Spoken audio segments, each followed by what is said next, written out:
Ontem, Bia Rosenberg nos deu uma ótima entrevista sobre seu trabalho na TV brasileira. Vamos então ouvir os melhores momentos.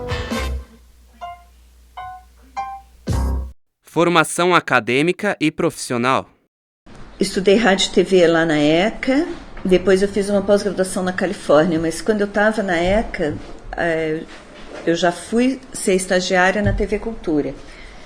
E daí, para mim, só servia a TV Cultura porque eu não queria... Primeiro que eu queria ser meio ministro da Educação, porque eu achava que a educação era tudo de bom, mas eu não quis fazer pedagogia. E aí... então só servia porque tinha que ser televisão educativa, não sei o quê, e também porque eu não queria que ninguém ganhasse dinheiro em cima do meu trabalho. Bom, daí eu fiquei na TV Cultura há um século, 32 anos, um terço de século, e fiz um monte de coisas que eu adorei, me diverti grandemente, me preocupei também muito grandemente, mas foi super legal. E daí eu saí e montei uma empresa pequena e agora eu faço consultoria, assim, que na verdade é mais do que uma consultoria, porque eu coordeno alguns projetos. Então, na Bolsa de Valores, eu coordeno um projeto de educação financeira para criança de 7 a 10 anos.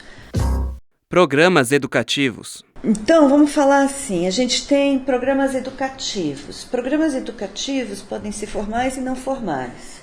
Se eles são formais, isso quer dizer que eles fazem parte de um currículo, eles têm começo, meio e fim, eles têm testes no final, eles dão um certificado de conclusão, etc.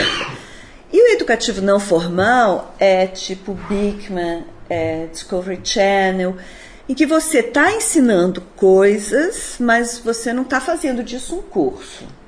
Além disso, tem uma coisa que eu distingo, que é informação e formação. Então, informação é o urso polar hiberna 20 meses por ano.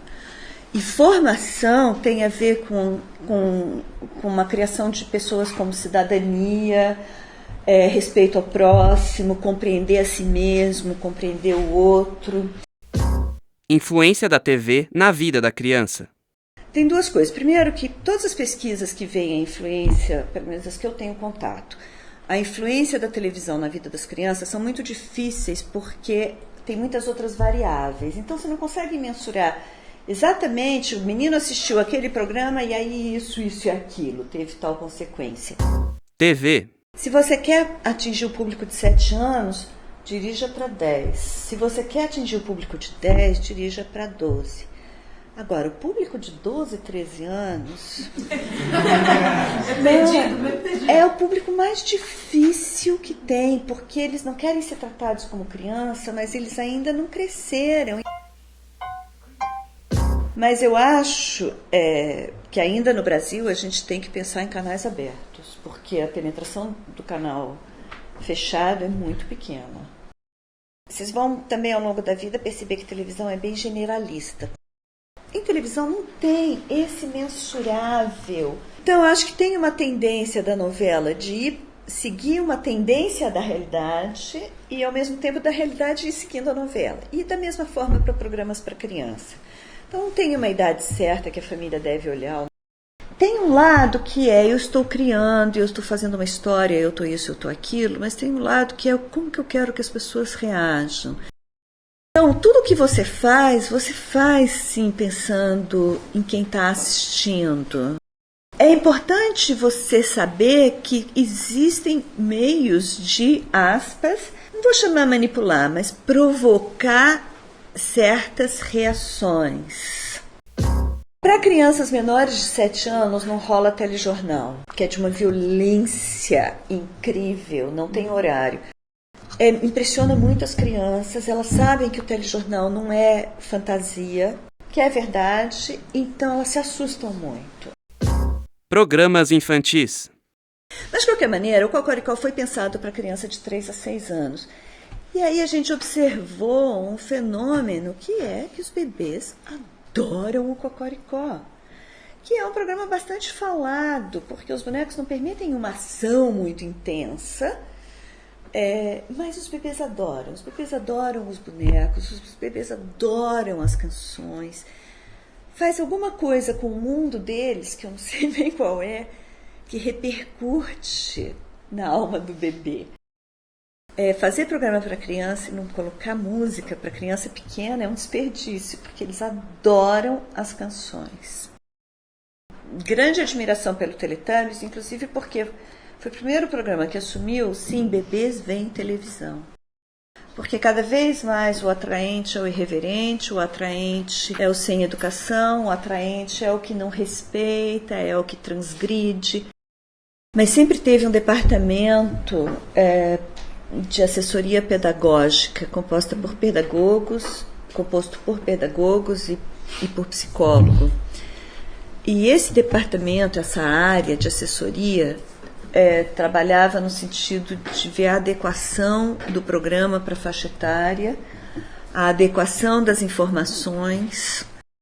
E aí, de acordo com os objetivos que a gente tinha para o Castelo, é que cada uma das coisas foi criada. Então, a gente tinha música, então foi criado o bongô, porque ele vinha trazendo um conteúdo musical. E a gente tinha folclore brasileiro, então a caipora. E aí a gente queria uma coisa de universo, de estrelas, de não sei o quê, e aí o Etevaldo.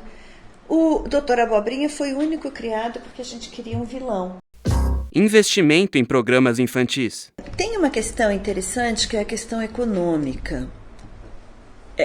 Por que você vai fazer um programa super bacana se com um programa meia boca, um desenho animado que você compra, você tem tanto sucesso quanto com um programa bacana? Não vejo nas emissoras uma intenção de investir em programação infantil. Investir, que eu digo, é investir dinheiro. Muito desse investimento não é só de dinheiro, tem a ver com um investimento de pensamento. Se você pega o TV Globinho, que tem aqueles 2 apresentadores naquele cenário, com o mesmo dinheiro e com um pouco mais de tempo de gravação, mas basicamente sem grandes outros recursos, aquilo poderia se tornar alguma coisa muito mais interessante. A função do TV Globinho é dar a cara da Globo numa programação que é toda importada. Então, a Globo não quer simplesmente pôr programas internacionais no ar. Função dos pais.